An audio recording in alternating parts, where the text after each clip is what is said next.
Hello my beautiful beardy friends. So today we're going to talk about all of the essential beard products that I use without the fluff. Let's talk about that. If you're new to this channel, please remember to subscribe because I'll be talking about everything beard maintenance, beard growth, and also it really just makes me feel happy. So please remember to subscribe. All right, let's go look at all of these products. Okay. I'm going to go through all of the things that I use on a daily or weekly basis.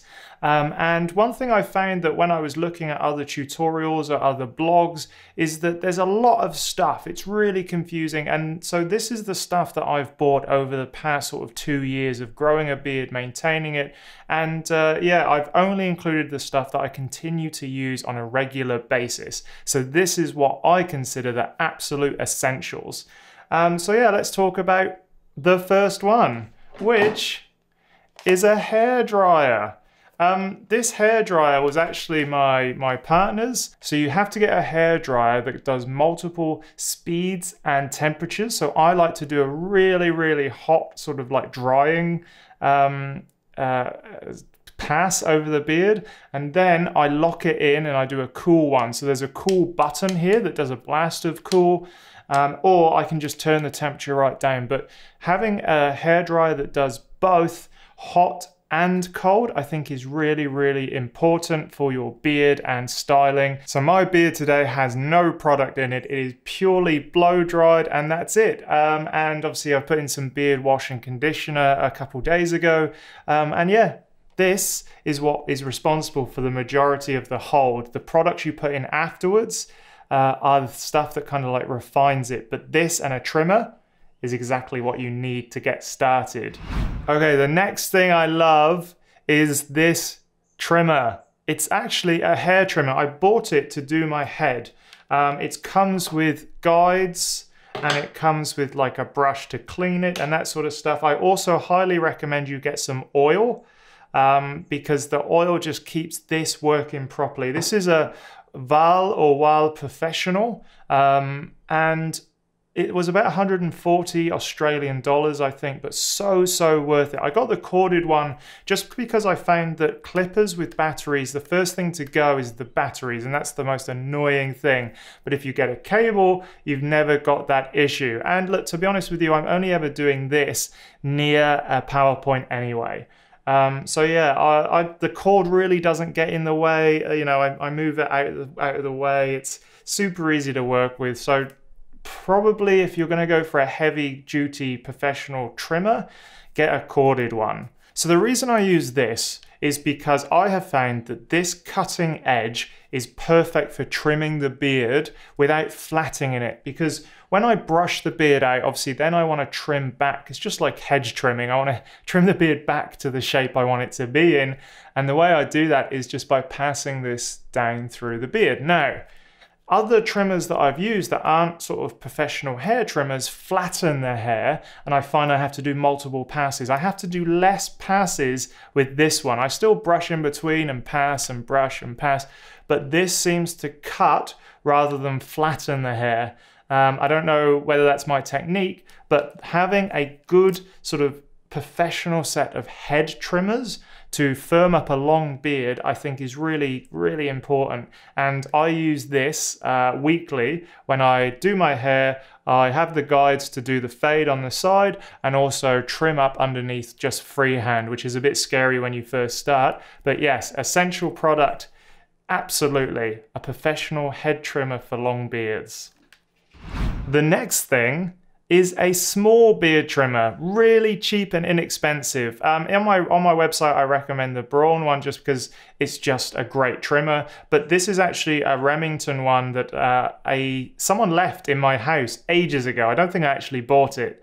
And it costs about sort of, I don't know, 20 Australian dollars, super cheap. But after I've done the major sort of trim up, I use this sort of just to tidy up the edges. It's got a smaller cutting surface, which means it's great for the mustache and doing along the top and the cheek lines. And I'll also kind of like, you know, do my hair with it. I'll do my back and shoulder hair, which is gross as well, I know. But yeah, look, this is really, really important if you want to get those sort of finer details on your beard correct. Smaller cutting surface, but really the thing about all these essential products are, I typically have bought the cheapest that I can find and used it until it's broken. So for example, with my clippers, I bought inexpensive ones and then I broke them. The battery went, like I said, so I decided to upgrade. This I've never needed to. It's battery, it's cheap, and when I kill this through use, that's when I'll upgrade. So don't feel like you've got to get started with the best stuff. Just a smaller trimmer, smaller than the kind of the professional large trimmer, and I feel like this is absolutely essential in combination with the bigger trimmer. Okay, one thing that I was late to the party on was a mirror. Look, there you are.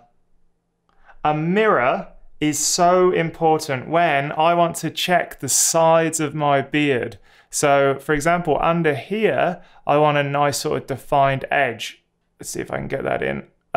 So yeah, this is where I want a nice defined edge, and you can see that with the mirror I'm able to get a good perspective on what needs to happen. So my main mirror in my bathroom and this one is absolutely essential because I do a daily check on my beard. You know, I style it, I brush it, I make sure everything's in the right kind of orientation, so to speak. It's held nicely, and without this mirror it would be near impossible to check the sides. So essential, get a small mirror so that you can check all of your beard outside of the main mirror you're using daily, so like a bathroom mirror. The next thing is essential, and it's scissors. These scissors came with my Wild trimmers, but they are super sharp and they allow me to cut up the edges and the sides of my beard. I use this almost daily to get rid of those long hairs that I've missed in my big trim. They're super sharp. I will be upgrading these soon actually, because they're starting to just flex and not cut exactly as I need. But yeah, a good set of scissors is great because you start with the big trimmers, you go smaller, and then this is for just snipping off those last little bits that you can see. The great thing about a set of scissors is that as you're trimming your beard and stuff, you are less likely to do a massive mistake. There's only so wrong you can go with scissors. So for example, with trimmers, you can go and just chop off a massive part, but with scissors, yeah, you're gonna know pretty quickly. You're limited to one sweep before you go, uh-oh, that was too much. And so doing the final touches, the last little kind of trims of your beard, the lines, which are so very important. Go check out my other video about how I trim up my beard. But yeah, scissors, so very important, essential. So the next essential thing are brushes and combs. So some people use a circular brush, but I've never needed to. Maybe when my beard's a bit longer, I've seen that people with longer beards brush and curl out and use a hairdryer to kind of hold the hair in place. At the moment, I've not needed that. All I've needed is a brush with two different types of spacing. So we've got the large and smaller spacing. So large so that I can get down to the skin, and the smaller just so I can get on top and keep everything nice and controlled. And so yeah, a straight edge brush is what I primarily use when I blow dry my hair. Once again, go check out that video if you want to see how I do it. And the second brush is this ball brush, which is flat. And look, you don't go deep. The thing that I've really screwed up with this brush is that I pushed hard, I tried to get deep and actually bushed out my beard more. Whereas with this, I was able to just go on the very, very top. And it just sort of provides control to those last little bit of hairs that are sticking out and being really, really annoying.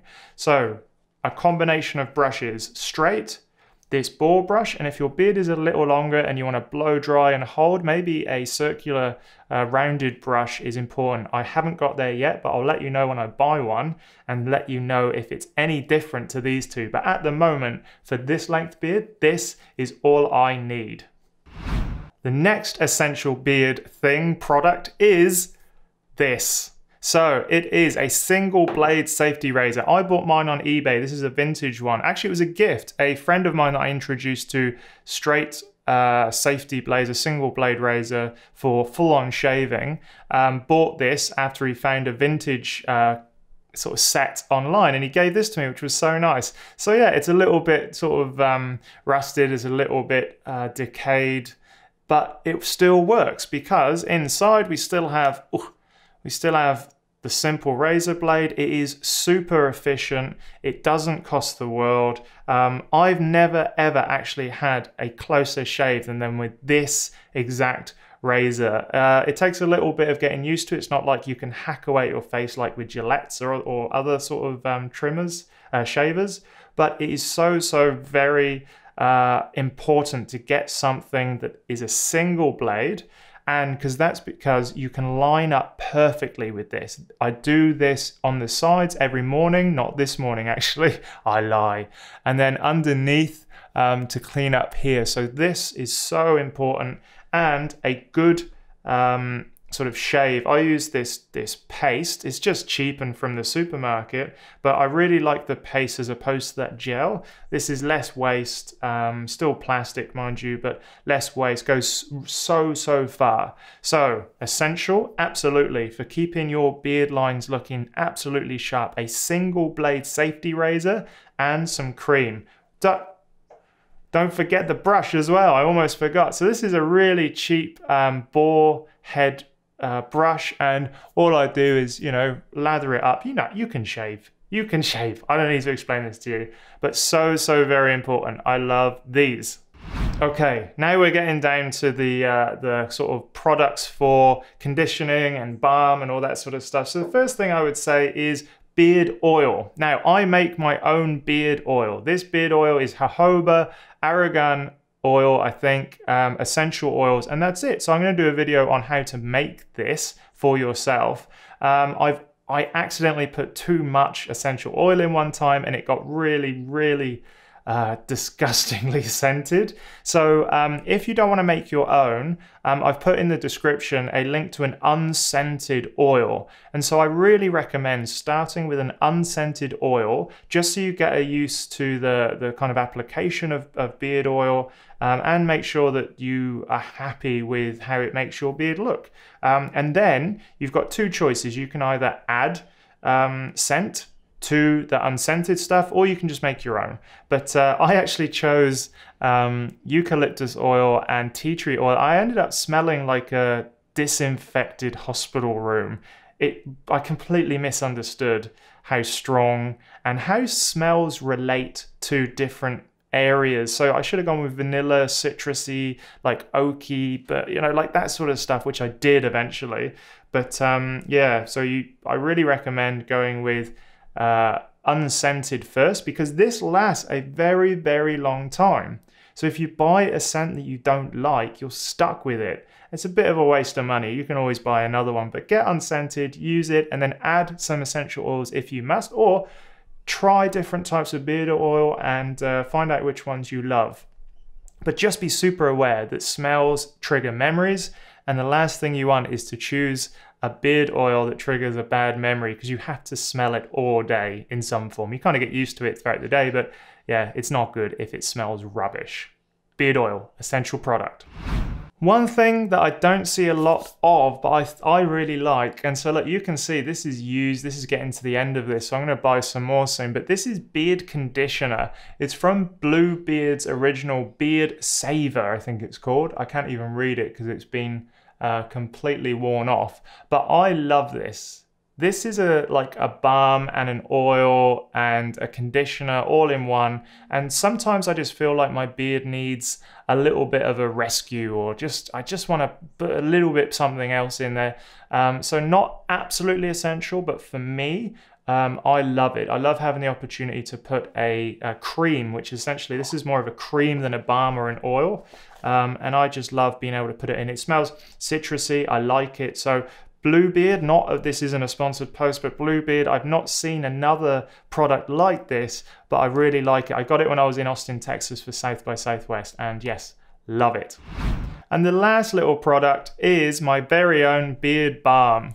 So my beard balm, you can see, is like, you know, I've made it myself. It contains coconut oil, shea butter, jojoba oil, essential oils, beeswax for a little bit of hold, and then there's also like beard wax, which has much more beeswax in there for stronger hold for mustaches, or if you just feel, want to be a bit more confident throughout the day. Use sparingly. I use a tiny bit every day. So if you don't want to make your own beard balm, I recommend using the Honest Amish.